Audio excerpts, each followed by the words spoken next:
Thank you very much. Ako ay nandito ngayon sa isang activity ng mga kapwa nating kababayang Pilipino. Mayroong isang affair na dinaluhan kami ni Robin. At bago ang lahat, nagpapasalamat po kami ang Balitang Roma Online sa kay OG, no? At kay Cora na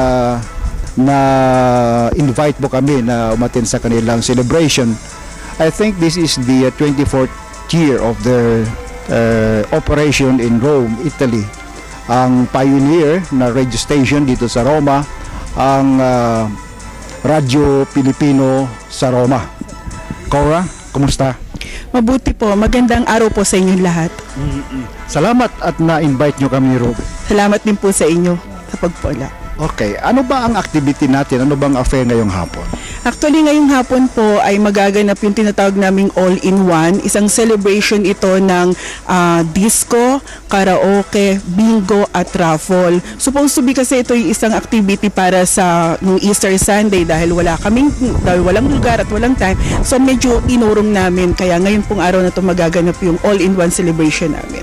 At ngayong araw din ba you are celebrating your 24th year of as a radio station operating here in Rome? This year po, we're celebrating a 24th year, pero November pa po yung anniversary namin. So bali ito yung isa sa mga activity sa loob ng taong ito, no? Para in celebration naman para sa anniversary namin dadating sa November 4. November 4, 1989 namin to sinimulan, and this year 24 years na po kami. Okay. Maaari bang magtanong kung kayo po ba ang station manager o sino po ba ang mga kasama nyo, ang managerial staff, at sino po naman ang mga kumukumpone ng sikat na radyo dito sa Roma? Manager po hindi. Kasi actually ito po yung sinimula namin to sa isang parang grupo lang, barkadahan, no? Na kung saan ay kasama ko si Father Sani, si OG Cruz, tapos kasama po namin yung si Jeffrey Jordan, ano? Before may mga nakasama pa kaming iba na nagsimula nito talaga, pero as time goes by, nagpapalit po talaga, no, ng tao. Pero nagsimula kami para lang gusto naming mag-offer ng isang programa para magbigyan ng impormasyon yung mga Pilipino na nandito sa Roma. And then naisip namin na maging variety ito dahil sa since 89 wala pa namang mga kantang galing sa Pilipinas. So yung mga Pilipino dito, normal ang problema ay homesick. So sa pamamagitan ng mga kanta, sa pamamagitan ng kantang sariling atin, talagang Pilipino po ito, hindi pwedeng English na kanta, at saka sa mga balita buhat sa atin, at saka kasama na din po yung greetings ko, so yung mga kababayan natin na gustong magpaabot ng greetings sa kanilang mga kaibigan, mahal sa buhay, ay ginagawa po namin to by phone patch, no? And kasama na din yung informasyon regarding sa mga documents ng mga nagtatrabaho dito sa Italia.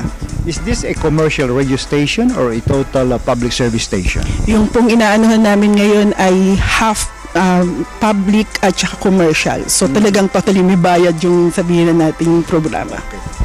Siguro mayroon nagtatanong kung saan yung location at ano naman ang frequency ng inyong radio station. Yeah, nasa may Cinecittà po kami. Yung pinaka-exact ay via dei Salesiani number 17. Ang frequency ay 97.5 FM. Every Monday po yan, alas 10 ng gabi hanggang alas 11 ng gabi. Every Monday? Wala Yes. na, maliban dyan sa araw na yan, oras na, wala na. Wala na po, yun lang Bakit po yung naman amin. 1 hour lang?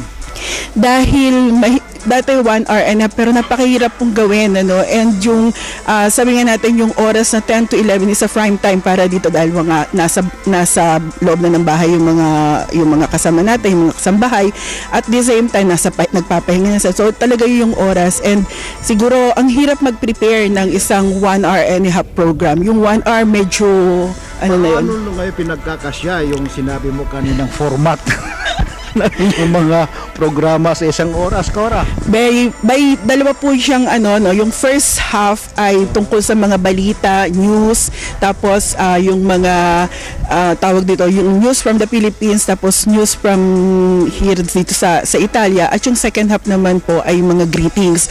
At the same time, nandun si Father Sani para dun sa pinaka last part namin na reflection, para sa siya yung nagbibigay ng reflection of the day para sa mga kababayan natin. namin. Ano apelido ni Father Sunny? Sunny Dream. Father Sunny, Sunny Dream. Okay. Yung coverage ng Radyo Roma? Ang Radyo Roma po ay Meridiano 12 po siya. Ang coverage niya ay dito sa buong Lazio. Pero nasa internet na po siya. So kung hindi na pakinggan, pwedeng pakinggan sa loob ng isang linggo kasi nakatape o kaya streaming. So yung may mga computer pwede pong makinig. Sa ngayon ba mag-isa lang itong Radyo Pilipino o mayroon pang ibang mga radio station na owned and managed by the Filipinos?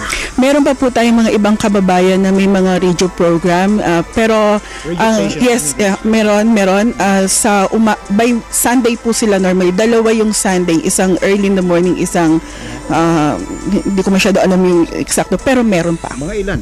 Dalawa po pong grupo ang nag-aano. Dalawa, tatlo kaming grupo. Okay. Do you cover also public affairs? Do you also touch on issues national or local na? Opo, basta kailangang ipag-usapan, dinidiscuss namin. At the same time, meron ding mga information from the embassy na basta impormasyon na makakatulong para sa mga kababayan natin na nandito sa Italia, binibigay namin. Sa ngayon, masyado tayong busy.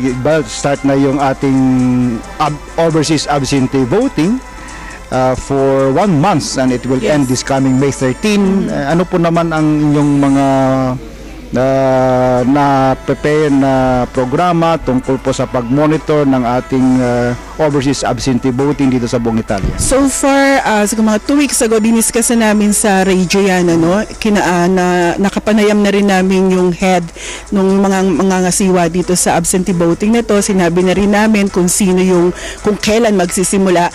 And from time to time, sinasabi namin o pinakikilala namin kung sino yung mga, kasi dalawa lang naman, senatorial balls at saka yung party list ang pwede natin. So, i-discuss na rin namin sino-sino itong mga ito para naman maging ang tawag doon, alam ng mga kababayan natin na kung sino yung dapat nilang iboto. Pero thank you for your closing lines, Cora.